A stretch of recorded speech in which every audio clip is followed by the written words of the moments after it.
প্রবল ঘূর্ণিঝড় রিমালের আঘাতে দেশের উপকূলীয় ৬ জেলায় অন্তত ১০ জনের মৃত্যু হয়েছে। উপকূলীয় জেলাগুলোতে ৩৫,০০০-এর বেশি ঘরবাড়ি পুরোপুরি বিধ্বস্ত হয়েছে। ঘূর্ণিঝড়ে ক্ষতির মুখে পড়েছে উপকূল ও আশপাশের ১৯ জেলা।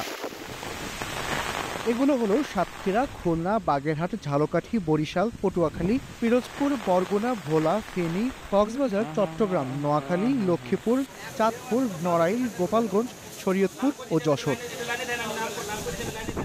দুর্যোগ ব্যবস্থাপনা ও ত্রাণ প্রতিমন্ত্রী মহিবুর রহমান ২৭ মে বিকেলে সচিবালয়ে এক সংবাদ সম্মেলনে এ তথ্য জানিয়েছেন।